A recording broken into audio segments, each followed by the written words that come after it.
ತುಂಬಾ hair fall ಆಗ್ತಿದ್ರೆ, ಹಾಗೆ ಹೃದಯದ ಸಂಬಂಧಿ ಏನಾದರೂ ಕಾಯಿಲೆಗಳಿದ್ದರೆ, ರಕ್ತ ಏನಾದರೂ ಕಡಿಮೆ ಇದ್ದರೆ, ಹೀಗೆ ಹಲವಾರು ಕಾಯಿಲೆಗಳಿಗೆ ರಾಮಬಾಣದಂತೆ ಕೆಲಸ ಮಾಡೋ ಕರಿಬೇವಿನ ಸೊಪ್ಪಿನ ಚಟ್ನಿ ಪುಡಿ ಮಾಡ್ಕೊಳ್ಳಿ.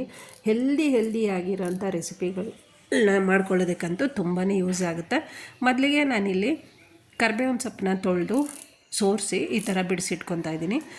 ಆ ನೀರಿನ ಅಂಶ ಇರೋದ್ರಿಂದ ಒಂದು ಒಣಗಿರೋ ಬಟ್ಟೆ ತೊಗೊಂಡು ಬಟ್ಟೆ ಮೇಲೆ ಹರಡ್ಕೊತಾ ಇದ್ದೀನಿ. ಆ ಬಟ್ಟೆ ಮೇಲೆ ಹರಡೋದ್ರಿಂದ ನೀರಿನ ಅಂಶ ಎಲ್ಲ ಬಟ್ಟೆ ತೊಗೊಳುತ್ತೆ.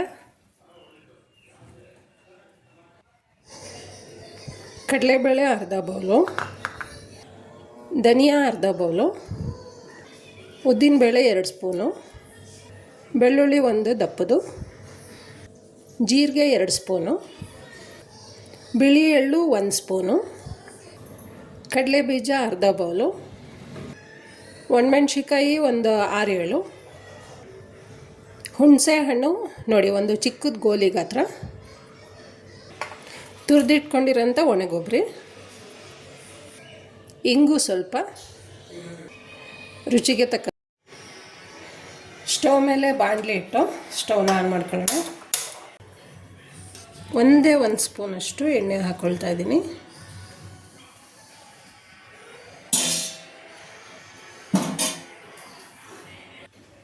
ಕಡಲೆ ಬೀಜ ಹಾಕ್ಕೊಳ್ತಾ ಇದ್ದೀನಿ,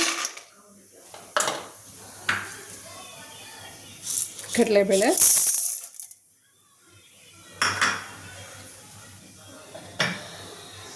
ಧನಿಯಾ ಕಾಳು ಸ್ವಲ್ಪ ಫ್ರೈ ಮಾಡ್ಕೊಳ್ಳೋಣ. ಯಾಕಂದರೆ ಕಡಲೆ ಬೀಜ ಸ್ವಲ್ಪ ಲೇಟ್ ಆಗೋದ್ರಿಂದ ಫ್ರೈ ಆಗೋದು, ಮೊದಲೇ ಹಾಕ್ಕೊತಾ ಇದ್ದೀನಿ.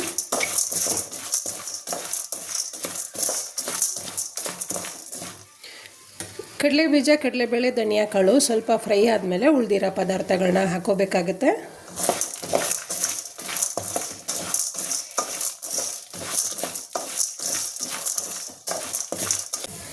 ಧನಿಯಾ ಕಾಳು, ಕಡಲೆ ಬೀಜ, ಕಡಲೆಬೇಳೆ ಎಲ್ಲ ಸ್ವಲ್ಪ ಕಲರ್ ಚೇಂಜ್ ಆಗಿದೆ. ನೀವು ಆದಷ್ಟು ಉರಿನ ಕಡಿಮೆನಲ್ಲೇ ಇಟ್ಕೊಂಡು ಹುರ್ಕೊಬೇಕಾಗುತ್ತೆ. ಇವಾಗ ಉದ್ದಿನಬೇಳೆ ಹಾಕ್ಕೊತಾ ಇದ್ದೀನಿ, ಎಳ್ಳು, ಜೀರಿಗೆ, ಬೆಳ್ಳುಳ್ಳಿ, ಒಣಮೆಣ್ಸಿನ್ಕಾಯಿ ಹುರ್ಕೊಳ್ಳೋಣ. ಇವಾಗ ಎಲ್ಲ ಪದಾರ್ಥಗಳು ನೀಟಾಗಿ ಫ್ರೈ ಆಗಬೇಕು. ಉರಿನ ಕಡಿಮೆ ಇಟ್ಕೊಂಡು ಆದಷ್ಟು ಫ್ರೈ ಮಾಡ್ಕೊಳ್ಳಿ. ನೀವು ಈ ಥರ ಮಾಡಿಕೊಂಡ್ರೆ ಚಪಾತಿಗೆ, ರೊಟ್ಟಿಗೆ, ಬಿಸಿ ರೈಸ್ಗೆ, ಹಾಗೆಯೇ ಮೊಸರು ಜೊತೆ ನೀವು ಮಿಕ್ಸ್ ಮಾಡ್ಕೊಂಡು ತಿಂದು ನೋಡಿ, ತುಂಬ ಚೆನ್ನಾಗಿರುತ್ತೆ. ಜೊತೆಗೆ ಇದು ಹೆಲ್ದಿನೂ ಕೂಡ. ನಾವು ಕರಿಬೇವಿನ ಸೊಪ್ಪು ಮತ್ತು ಎಳ್ಳು, ಕಡಲೆ ಬೀಜ ಜೊತೆಗೆ ಕೊಬ್ಬರಿ ಹಾಕೋದ್ರಿಂದ ಎಲ್ಲ ಪದಾರ್ಥನೂ ಅಷ್ಟೇ ತುಂಬಾ ಹೆಲ್ದಿಯಾಗಿರೋದ್ರಿಂದ ಈ ಥರ ಮಾಡಿಕೊಂಡು ಮನೆಯಲ್ಲಿ ಇಟ್ಕೊಂಡ್ರೆ, ತುಂಬ ಅರ್ಜೆಂಟು ಅಂತ ಅಂದಾಗ ಈ ಥರ ಯೂಸ್ ಮಾಡಿಕೊಂಡ್ರೆ ಕೆಲಸನೂ ಬೇಗ ಆಗುತ್ತೆ, ಜೊತೆಗೆ ಆರೋಗ್ಯನೂ ಚೆನ್ನಾಗಿರುತ್ತೆ. ನೀವು ಒಂದ್ಸಲ ಟ್ರೈ ಮಾಡಿ. ನಾವು ಈ ಥರ ಮಾಡಿಟ್ಕೊಂಡು 1 ತಿಂಗಳವರೆಗೆ ತನಕ ಈ ಚಟ್ನಿ ಪುಡಿ ಮಾಡಿಟ್ಕೊಂಡ್ಬಿಡ್ಬೋದು. ಫ್ರೈ ಮಾಡ್ಕೊಳ್ಳುವಾಗ ಉರಿನ ಜಾಸ್ತಿ ಮಾಡ್ಕೊಂಬಿಡಿ. ಉರಿ ಜಾಸ್ತಿ ಮಾಡಿಕೊಂಡ್ರೆ ಏನಾಗುತ್ತೆ ಅಂದರೆ ಸಣ್ಣಗಿರುತ್ತಲ್ವ. ಇವಾಗ ಕಡಲೆಬೇಳೆ ಮತ್ತು ಎಳ್ಳು, ಉದ್ದಿನಬೇಳೆ ಇದೆಲ್ಲ ಸೀದೋಗ್ಬಿಡುತ್ತೆ. ಹಾಗಾಗಿ ಉರಿನ ಕಡಿಮೆನೇ ಇಟ್ಕೊಂಡು ಫ್ರೈ ಮಾಡ್ಕೊಬೇಕು.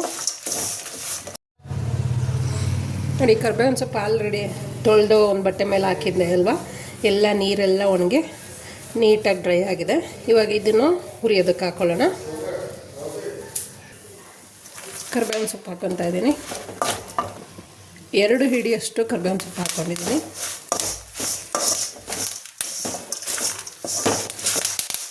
ನೀಟಾಗಿ ಫ್ರೈ ಮಾಡ್ಕೊಬೇಕು.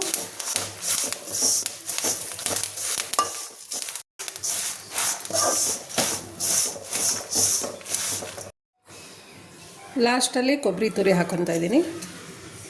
ಕೊಬ್ಬರಿ ತುರಿ ಹಾಕ್ಕೊಂಡ್ಮೇಲೆ 1-2 ನಿಮಿಷ ಮಿಕ್ಸ್ ಮಾಡಿ ಸ್ಟವ್ ಆಫ್ ಮಾಡಿಕೊಂಡ್ರೆ ಸಾಕು.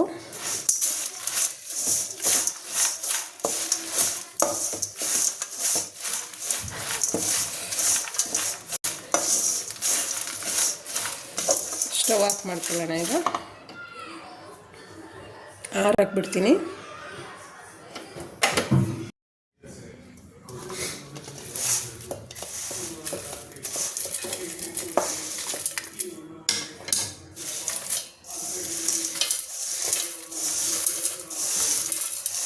ಹುರಿದಿರೋದೆಲ್ಲನೂ ಜಾರಲ್ಲಿ ಹಾಕೊಂಡ್ಬಿಡೋಣ.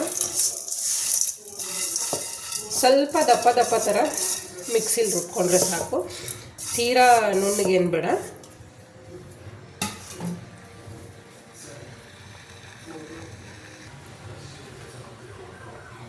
ಹುಣಸೆಹಣ್ಣು ಹಾಕ್ಕೊತಾ ಇದ್ದೀನಿ, ಸ್ವಲ್ಪ ಇಂಗು, ರುಚಿಗೆ ತಕ್ಕಷ್ಟು ಉಪ್ಪು ಹಾಕೊಳ್ಳೋಣ.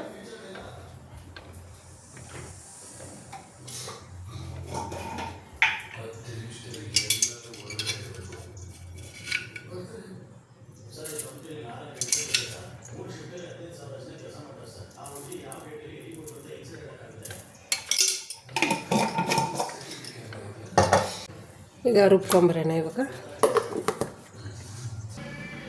ರುಬ್ಬಿದಾಗಿದೆ ನೋಡಿ, ಈ ಥರ ತರಿ ಬಂದರೆ ಸಾಕು. ಎಷ್ಟು ಚೆನ್ನಾಗಿದೆ. ಈಗ ಒಂದು ಬಾಕ್ಸ್ಗೆ ಹಾಕ್ಕೊಂಬಿಡೋಣ. ಬಾಕ್ಸ್ಗೆ ಹಾಕಿದ ತಕ್ಷಣವೇ ಬಾಕ್ಸ್ ಕ್ಲೋಸ್ ಮಾಡಿಬಿಡಿ, ಯಾಕಂದರೆ ಮಿಕ್ಸಿಲಿ ರುಬ್ಬಿರೋದ್ರಿಂದ ಸ್ವಲ್ಪ ಹೀಟ್ ಇರುತ್ತೆ.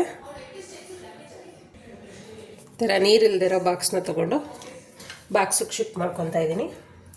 ತಕ್ಷಣಕ್ಕೆ ಮುಚ್ಚಳ ಕ್ಲೋಸ್ ಮಾಡಬೇಡಿ, ಒಂದು ಸ್ವಲ್ಪ ಹೊತ್ತು ಚೆನ್ನಾಗಿ ಆರಿದ್ಮೇಲೆ ಮುಚ್ಚಳ ಮುಚ್ಚಿಟ್ಕೊಬೇಕು.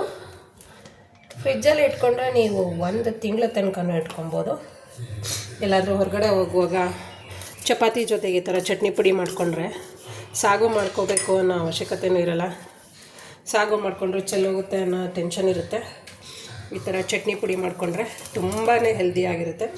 ಯಾಕಂದರೆ ನಾವು ಇದರಲ್ಲಿ ಕರಿಬೇವಿನ ಸೊಪ್ಪು, ಕಡಲೆ ಬೀಜ ಮತ್ತು ಕಾಳುಗಳೆಲ್ಲ ಹಾಕಿರೋದ್ರಿಂದ ತುಂಬ ಹೆಲ್ದಿಯಾದಂಥ ರೆಸಿಪಿ ಚಟ್ನಿ ಪುಡಿ.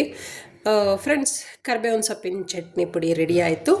ನಿಮಗೆ ಈ ವಿಡಿಯೋ ತುಂಬ ಇಷ್ಟ ಆಗಿದೆ, ಪ್ಲೀಸ್ ಲೈಕ್ ಮಾಡಿ, ಶೇರ್ ಮಾಡಿ, ಸಬ್ಸ್ಕ್ರೈಬ್ ಮಾಡಿ. ಹಾಗೆ ನಿಮ್ಮ ಫ್ಯಾಮಿಲಿ ಮೆಂಬರ್ಸ್ಗೆ ಮತ್ತು ನಿಮ್ಮ ಸ್ನೇಹಿತರಿಗೆ ತಪ್ಪಿದೆ ಈ ವಿಡಿಯೋನ ಶೇರ್ ಮಾಡಿ. ಮುಂದಿನ ವಿಡಿಯೋದಲ್ಲಿ ಸಿಗೋಣ. Thank you.